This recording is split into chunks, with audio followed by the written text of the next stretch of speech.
ಸಖತ್ ಖಾರ ಬಣ್ಣ ಮತ್ತು ರುಚಿ ಆಚಿ ಚಿಲ್ಲಿ ಪೌಡರ್. ಹಿರಿಯ ನಟ ಉಮೇಶ್ ಅವರ ಹಾಗೆ ಡಿಂಗ್ರಿ ನಾಗರಾಜ್ ಅವರ ಸ್ನೇಹ ಬರೋಬ್ಬರಿ 70 ವರ್ಷಗಳ ಸ್ನೇಹ. ಬಾಲ್ಯದಿಂದಲೂ ಕೂಡ ಉಮೇಶ್ ಅವ್ರು ನೋಡ್ಕೊಂಡು ಬಂದಿರೋಂಥವ್ರು. ಡಿಂಗ್ರಿ ನಾಗರಾಜ್ ಅವರು ನಮ್ಮ ಜೊತೆ ಇದ್ದಾರೆ. ಸರ್, ಈಗ ಉಮೇಶ್ ಅವ್ರ ಅಂದ ತಕ್ಷಣ ಒಬ್ಬೊಬ್ಬರಿಗೆ ಒಂದೊಂದು ರೀತಿ ನೆನಪಾಗ್ತಾರೆ. ನೀವು ಬಾಲ್ಯದಿಂದನೂ ಕಂಡಿದ್ದೀರಿ, ಹೇಗೆ ಅವರ ಒಡನಾಟ, ವ್ಯಕ್ತಿತ್ವ ನೆನಪಾಗುತ್ತೆ ಅಂತ? ನಾವಿನ್ನು ಚಡ್ಡಿ ದೋಸ್ತರು. ಚಡ್ಡಿ ಆಗೋಕ್ಕಿಂತ ಮುಂಚೆಯಿಂದನೂ ನಾವಿಬ್ಬರು ಬಾಲ್ಯ ಸ್ನೇಹಿತರು. ಸುಮಾರು ಗುಬ್ಬಿ ಕಮ್ಮಿ ಒಂದು 10-15 ವರ್ಷ ಸರ್ವಿಸ್ ಮಾಡಿದ್ದೀವಿ. ಅವನು ಅಲ್ಲಿಂದ ಬಿಟ್ಟು ಕನ್ನಡ ಥಿಯೇಟರ್ಸ್ಗೆ ಹೋದ. ಕನ್ನಡ ಥಿಯೇಟರ್ಸಿಂದ ನಮ್ಮ ಇವರು ಶ್ರೀಕಂಠ ಮೂರ್ತಿಗಳ ಕಂಪ್ನಿಗೆ ಬಂದ. ಶ್ರೀಕಂಠ ಮೂರ್ತಿಗಳ ಕಂಪ್ನಿಯಿಂದ ಯೋಗಾನಂದ ಮೂರ್ತಿಗಳ ಕಂಪ್ನಿಯಿಂದ ಹಿರಣ್ಯ ಮಿತ್ರ ಮಂಡಳ ಎಲ್ಲ ಕಂಪ್ನಿಲಿ ಸರ್ವಿಸ್ ಮಾಡಿ ಅಲ್ಲೆಲ್ಲ ಕಂಪ್ನಿಲಿ ಪಾರ್ಟು ಮಾಡ್ತಾಯಿದ್ದ. ಹಾರ್ಮೋನಿಸ್ಟ್ ಆಗಿದ್ದ. ಭಾಳ ಚೆನ್ನಾಗಿ ಒಳ್ಳೆ ಆರ್ಟಿಸ್ಟು ಅವನು. ನಾವು ಕಂಪ್ನಿ ಸಣ್ಣ ಹುಡುಗರಿದ್ದಾಗ ನರಸಿಂಹರಾಜಣ್ಣವರು, ಬಾಲಣ್ಣವರು, ಜಿ ವಿ ಅವರು, ಉದಯ್ ಕುಮಾರು, ಕಲ್ಯಾಣ್ ಕುಮಾರ್ ಇವರೆಲ್ಲ ನಾಟಕ ಕಂಪ್ನಿಲಿದ್ದಾರೆ. ಅವ್ರು ನೋಡಿ ನಾವು ಬೆಳೆದಾಗ ಅವನು ಕಾಮಿಡಿ ನಟನಾದ. ಅವನ ಜೊತೆಗೆ ನಾನು ಕಾಮಿಡಿ ನಟನಾದೆ. ಅವನು ಬಂದು 60 ವರ್ಷಗಳಾಯಿತು. ನಾನು ಬಂದು 50 ವರ್ಷಗಳಾಯಿತು.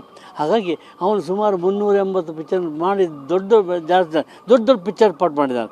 ರಾಜ್ಕುಮಾರ್ ಅವ್ರ ಜೊತೆ ನಾನು ಎಲ್ಲರ ಜೊತೆಲ್ಲ ಪಾರ್ಟ್ ಮಾಡಿದ್ದೇನೆ. ನಾನು 800 ಚಿತ್ರ ಪಾರ್ಟ್ ಮಾಡಿದ್ದೇನೆ. 50 ವರ್ಷ ಸರ್ವಿಸ್ ಆಗಿ. ಹಾಗಾಗಿ ನಾವಿಬ್ಬರು ರಾಜಭಕ್ತಿ ಅಂತ ನಾಟಕದಲ್ಲಿ ಅವನು ಹೀರೋ ಮಗ, ನಾನು ಮಂತ್ರಿ ಮಗ. ಅವನ್ನ ಕೊಲ್ಲೋಕ್ಕೆ ಏರ್ಪಾಡು ಮಾಡ್ತಾರೆ. ಆದರೆ ನಮ್ಮ ಅಮ್ಮ ಬಂದು ಆ ಜಾಗದಲ್ಲಿ ನನ್ನ ಇರಿಸಿ ಅವನ್ನ ಬಚಾವ್ ಮಾಡ್ತಾರೆ. ಮಂತ್ರಿ ಮಗ ನನ್ನನ್ನು ಕೊಲ್ಲಿಸ್ಬಿಡ್ತಾರೆ. ಹಾಗಾಗಿ ಇಂಥ ಒಂದು ನಾಟಕದಲ್ಲೆಲ್ಲ ಕುರುಕ್ಷೇತ್ರ, ಕೃಷ್ಣಲೀಲೆ, ಆಮೇಲೆ ಈ ದಶಾವತಾರ ನಾಟಕದ ಓಪನ್ ಆದಾಗ ನಾನು ಅವನು 57ನೇ ಇಸ್ವಿಯಲ್ಲಿ ಗುಬ್ಬಿ ಕಂಪ್ನಿಲಿ ಅವನು ಪ್ರಹ್ಲಾದನ ಮಾಡೋದು, ನಾನು ಅವನ ಪಾಠ ಮಾಡ್ತಿದ್ದೆ. ಹೀಗೆ ದೊಡ್ಡ ಪಾತ್ರಗಳು ಮಾಡಿ ಆಮೇಲೆ ಪ್ರೇಮಣೆ ಬಿಟ್ಟು ಬೇರೆ ಕಡೆ ಹೋದ. ಕೊನೆಗೆ ಇಂಡಸ್ಟ್ರಿ ಪುಟ್ಟಣ್ಣವರು, ಸುಂದರ ಕೃಷ್ಣರ್ಸು ಇವರೆಲ್ಲ ಇವನ್ನ ಎಳ್ಕೊಂಬಂದರು ಪಿಕ್ಚರ್ಗೆ. ಆ ಮಕ್ಕಳ ರಾಜ್ಯ ಪಿಕ್ಚರ್ ಪಾಠ ಮಾಡ್ತಾರೆ ಅಂತ ಅವನು ಪಾತ್ರ ಮಾಡಿದ್ದಾನೆ. ಅಲ್ಲಿಂದ ಸುಮಾರು ಒಂದು 380 ಪಿಕ್ಚರ್ ಮಾಡಿ ದೊಡ್ಡ ನಾಟಕಗಳು. ಈಗ ಒಂದು ಅಂದರೆ ನೀವು ಹೇಳ್ತಾ ಇದ್ರಿ 11 ಜನ ಮಕ್ಕಳು, ಇಬ್ಬರು ಮಾತ್ರ ಈಗಿರುವಂಥದ್ದು. ಅಂದರೆ ಅವರು ಅವತ್ತು ಒಂದಿಷ್ಟಿನ ಪರಿಸ್ಥಿತಿಗಳಲ್ಲಿ ಅವ್ರ ಕನಸುಗಳು ಹೆಂಗಿತ್ತು, ಈಗ ಕೊನೆ ಕಾಲದಲ್ಲಿ ಅವ್ರಿಗೂ ಕೂಡ ಅವಕಾಶಗಳು ಕಡಿಮೆ ಆಯಿತು. ಆ ಬಗ್ಗೆನೂ ಕೂಡ ಬೇಸರ ಇತ್ತು. ಅದನ್ನೇನಾದ್ರು ಹೇಳ್ಕೊತಿದ್ರೆ ಮಾತಾಡಿದ್ರೆ ಏನು ಅಂತ? ಅವ್ರ ತಂದೆ ವಾರಾಂದವರು, ಈ ನಮ್ಮ ಇವರು ನಟರಾಜಟಾಗಿ ಹಿಂದ್ಗಡೆ ಇದೆಯಲ್ಲ, ಅಲ್ಲಿ ಅವರು ವಾಸಿಸ್ತಾರ. ಅವರೆಲ್ಲ ಅವರ ಅಪ್ಪ ಅಮ್ಮ ದಿನ ಹೋಗೋರು, ಭಿಕ್ಷೆ ಬೆಡ್ಕೊಬಂದು ಅನ್ನ ಮಾಡಿ ಅಡುಗೆ.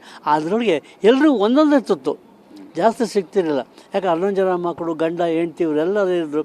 ಒಂದೊಂದು ತುತ್ತು ಸಿಕ್ಕೋದು. ಒಂದೊಂದು ಸಲ ನಾನು ಹೋಗಿ ಇವ್ರಿಗೆ ಗಂಟು ಬಿದ್ದೀವಿ, ನನಗೊಂದು ತುತ್ತು ಕಮ್ಮಿ ಹಾಕೋದು, ಅವರಿಗೆಲ್ಲ ಒಂದು ತುತ್ತು ಸ್ವಲ್ಪ ಕಮ್ಮಿ ಆಗೋದು. ಹೀಗಾಗಿ ಭಾಳ ಕಷ್ಟದಲ್ಲೇ ಬೆಳೆದ ಅವನು. ಆವಾಗ ಸೈನ್ ರೈಟರ್ ಆಗಿದ್ದ.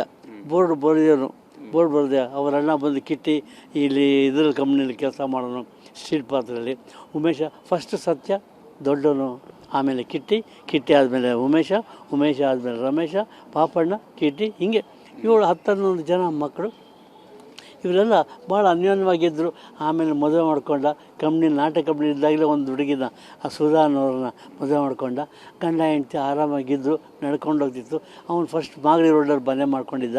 ಆಮೇಲೆ ಮುನಿತಾ ಇಲ್ಲ, ಅವನಿಗೊಂದು ಅವಾರ್ಡ್ ಬಂತು, ಪ್ರಶಸ್ತಿ ಬಂತು. ಆ ಪ್ರಶಸ್ತಿಗೆ ಸರ್ಕಾರದವರು ಅವ್ನಿಗೊಂದು ಸೈಟ್ ಕೊಟ್ಟರು. ಹಾಗಾಗಿ ಆ ಸೈಟು JP ನಗರ 6 ಫೆಸ್ಲಲ್ಲಿ. ಆ ಸೈಟ್ ಅವ್ನ ಕೈಗೆ ಸಿಗಬೇಕು ಅಂದರೆ ದೊಡ್ಡ ರಾಮಾಯಣ. ಅಲ್ಲೋದು ಯಾವುದೋ ಡ್ರೈನೇಜ್ ಮೇಲೆ ಸಿಕ್ಬಿಡ್ತು. ಇವನು ಹೋಗಿ ಅಲ್ಲಿ ಸಾರ್ ನನಗೆ ಇದಾಗಲ್ಲ ಅಂತಂದು ತಿರ್ಗಾ ಹಾಗಾಗಿ ಮಾಡಿ ಬೇರೆ ಕಡೆ ಸೈಟ್ ಕೊಟ್ಟು ಮನೆ ಕಟ್ಕೊಂಡು ಗಂಡ ಹೆಂಡ್ತಿ ಮಗಳು. ಇವ್ರ ಮಗ ಒಬ್ಬ ಇದ್ದ ದೊಡ್ಡವನು. ಅವನು ಈ ಗಾಯತ್ರಿ ನಗರದಲ್ಲಿದ್ದಾಗ ಬಾಡಿಗೆ ಮನೇಲಿದ್ದರು. ಈ ರೈಲ್ವೆ ಟ್ರ್ಯಾಕ್ನ ಆಟ ಆಡೋಕ್ಕೆ ಹೋಗಿ ಬಿದ್ದು ರೈಲು ಸಿಗಾಕೊಂಡು ಸತ್ತೋದ. ಆವಾಗ ಗಂಡ ಹೆಂಡ್ತಿ ಇಬ್ಬರು ಬರಲಿಲ್ಲ ಹೆಣದ ಹತ್ರ. ನಾನು ಹೋಗಿ ಅವನ ಎತ್ಕೊಂಡು ಪಂಚೆ ಸುತ್ತಿ ತಗೊಂಬಂದು ಆಟೋಲ್ಲಿ ಕೂರಿಸ್ಕೊಂಡು ಬಂದು KC ಜನರಲ್ ಹಾಸ್ಪಿಟಲ್ ಕರ್ಕೊಬಂದು ಅಲ್ಲಿ ಹರಿಶ್ಚಂದ್ರ ಘಾಟಲ್ಲಿ ಮಣ್ಣು ಮಾಡಿದೆ. ಅದನ್ನೆಲ್ಲ ಅವ್ನು ನೆನೆಸ್ಕೊತಾನೆ. ಅವನು ಬಣ್ಣದ ಗಂಟೆ ಅಂತ ಒಂದು ಪುಸ್ತಕ ಬರೆದಿದ್ದಾನೆ, ಅವನ ಸ್ವಂತದ್ದು. ಆ ಪುಸ್ತಕದೊಳಗೆ ಈ ಕಥೆನೆಲ್ಲ ಬರೆದಿದ್ದಾನೆ. ನನ್ನ ಸ್ನೇಹಿತ, ಬಾಲ್ಯದ ಸ್ನೇಹಿತ ಡಿಂಗ್ರಿ ನಾಗರಾಜ್ ನಮಗೆಲ್ಲ ಹೆಲ್ಪ್ ಮಾಡಿದ್ದಾನೆ. ನಾನು ಮುಂದೆ ಡಿಂಗ್ರಿ ಮಿತ್ರ ಮಂಡಳಿದ ಒಂದು ನಾಟಕ ಕಂಪ್ನಿ ಪ್ರಾರಂಭ ಮಾಡಿದ ಮಿತ್ರ ಮಂಡಳಿ 1985ರಲ್ಲಿ. 85ರಿಂದ ಇವನು ಉಮೇಶ, ಶ್ರೀನಾಥ್ ಅವರು, ಸುಂದರರಾಜು, ಪ್ರಮೀಳಾ ಜೋಶಿ, ರಮೇಶ್ ಭಟ್ರು ಎಲ್ಲರೂ ಪಾತ್ರ ಮಾಡೋಕ್ಕೆ ಬರೋರು. ಎಲ್ರಿಗೂ ಕರ್ಕೊಂಡೋಗಿ ಕರ್ನಾಟಕ ಉದ್ದಗಲಕ್ಕೂ ನಾಟಕ ಮಾಡ್ಕೊಂಡು ಬಂದಿದ್ದೇನೆ. ನಾಟಕ ಚೆನ್ನಾಗಿ ಮಗನನ್ನು ಕಳೆದುಕೊಂಡಿರೋಂಥ ನೋವು ಬಗ್ಗೆ ಅಮ್ಮ ಕೂಡ ಮಾತಾಡ್ತಾ ಇದ್ರು. ಸುಧಮ್ಮ ಮಾತಾಡುವಾಗೂ ಕೂಡ ಬೇಜಾರು ವ್ಯಕ್ತಪಡಿಸಿದ್ರು. ಅಂದರೆ ಅವತ್ತಿನ ಪರಿಸ್ಥಿತಿಯನ್ನು ಮೀರಿ ಅವರು ಬದುಕು ನಡೆಸುವಾಗ ಕೂಡ ಸಾಕಷ್ಟು ಸನ್ನಿವೇಶಗಳನ್ನು ಎದುರಿಸಬೇಕಾಯಿತು ಅಂತ. ಭಾಳ ಕಷ್ಟದಲ್ಲಿದ್ದರು. ಅವನು ಏನು ಮಾಡೋಕ್ಕಾಗ್ತಿರಲಿಲ್ಲ. ಆ ಕಷ್ಟದಲ್ಲಿ ಏನು ಮಾಡೋದು ಅಂದರೆ ಅಷ್ಟು ನಾನು ಒಂದು ಬಾಡಿಗೆ ಮನೆಯಲ್ಲಿದ್ದೆ, ಅವನು ಬಾಡಿಗೆ ಮನೆಯಲ್ಲಿದ್ದ. ನಾನು ಹೋದೆ ಅವನ ಹತ್ರ, ಉಮೇಶ್ ಹತ್ರ. ಅಂತ ಗಂಡ ಹೆಂಡತಿ ಹತ್ಕೊಂಡ್ರು. ಏನೋ ಹತ್ರನೂ ಬರಲಿಲ್ಲ ಅವರು. ಕೊನೆಗೆ ನಾನು ಯಾವ ಕಾರ್ಪೊರೇಟ್ರಿಗೆ ಹೇಳಿ ಅವ್ರು ಸಡನ್ನಾಗಿ ಮಣ್ಣು ಮಾಡಬೇಕು ಅದರಲ್ಲಿ ಹರಿಶ್ಚಂದ್ರ ಘಟ್ಟಲೆ. ಆವಾಗ ಆ ಕಾರ್ಪೊರೇಟ್ರ್ ಬಂದು ಮದುವೆ ಮಂಟಪದಲ್ಲಿದ್ದರು.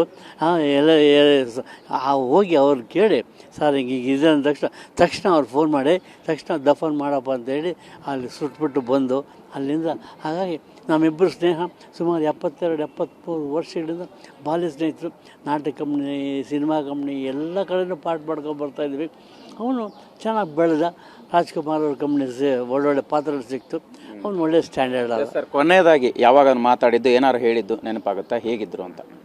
ಸರ್, ಒಂದು ವಾರಕ್ಕೆ ಮುಂಚೆ ನಾನು ಇಲ್ಲಿ ಒಂದು 15 ದಿವಸಕ್ಕೆ ಮುಂಚೆ ಇಲ್ಲಿ ಮಾಗಡಿ ರೋಡಲ್ಲಿ ಒಂದು ಆಸ್ಪತ್ರೆ ಇದೆ, ಅಲ್ಲಿ ಆಸ್ಪತ್ರೆಗೆ ಸೇರಿಸಿದ್ದು. ಹೋಗಿದ್ದೆ ನಾನು, ಒಬ್ಬ ಗರಿಜನ್ ಮಗರು, ಆಮೇಲೆ ಒಂದು ಬಾಲಿಸಿ ಇನ್ನೊಬ್ಬ ಕೃಷ್ಣ ಅಂತ ಇದ್ದಾನೆ, ಶ್ರುತಿ ಅವರಪ್ಪ. ನಾವೆಲ್ಲ 3 ಜನ ಬಾಲ್ಯ ಸ್ನೇಹಿತರು. ನಾವೆಲ್ಲ ಒಂದು ನಗುತ್ತಾ ಆಗಿನ ಕಾಲದಲ್ಲಿ ನಾವೇನು ಮಾಡ್ತಾಯಿದ್ದೆ ನಗುತ್ತಾ ಸಂತೋಷವಾಗಿದ್ದು. ಆಮೇಲೆ ತಿರ್ಗಾ ಮನೆಗೆ ಬಂದರು, ಕಿದ್ವಾಯಿ ಸೇರಿಸಿದ್ರು. ಕಿದ್ವಾಯಿಂದ ಅವರ ಮಗಳು ಅವ್ರನ್ನ ಕರ್ಕೊಂಡು ಮನೆಗೆ ಹೊರಟೋದ್ಲು. ಮನೆಯಿಂದ ತಿರ್ಗಿ ವಾಪಸ್ ಬಂದು ICU ಇಟ್ಟರು. ಈಗ ನೆನ್ನೆ ಇಲ್ಲ ಮೊನ್ನೆ ಅವನು ನೋಡಿದ್ದು. ಅವನ್ನೇನು ಮಾತಾಡೋ ಪರಿಸ್ಥಿತಿ ಇರಲಿಲ್ಲ. ಸುಮ್ಮನೆ ನೋಡಿ ಕಣ್ಣು ಮುಚ್ಕೊಂಬಿಟ್ಟ ಅಷ್ಟೇ. Thank you. ಸೊ ಇದಿಷ್ಟು ಡಿಂಗ್ರಿ ನಾಗರಾಜ್ ಅವರ ಮಾತಾಗಿರ್ತಕ್ಕಂಥದ್ದು. ಬರೋಬ್ಬರಿ ಅಂದರೆ 70 ವರ್ಷಗಳ ಕಾಲ ಅಂದರೆ ಜೊತೆಗಿದ್ದವರಂತರು, ಬಾಲ್ಯದಿಂದಲೂ ಕೂಡ ಅವ್ರನ್ನ ಹತ್ತಿರದಿಂದ ಕಂಡಂಥವರ ಮಾತು. ಕ್ಯಾಮ್ರಾ ಪರ್ಸನ್ ಮಹಾದೇವ್ ಜೊತೆ ಮಾಲ್ತೇಶ್ ಅಗ್ಗಿನ್, TV9 ಬೆಂಗಳೂರು.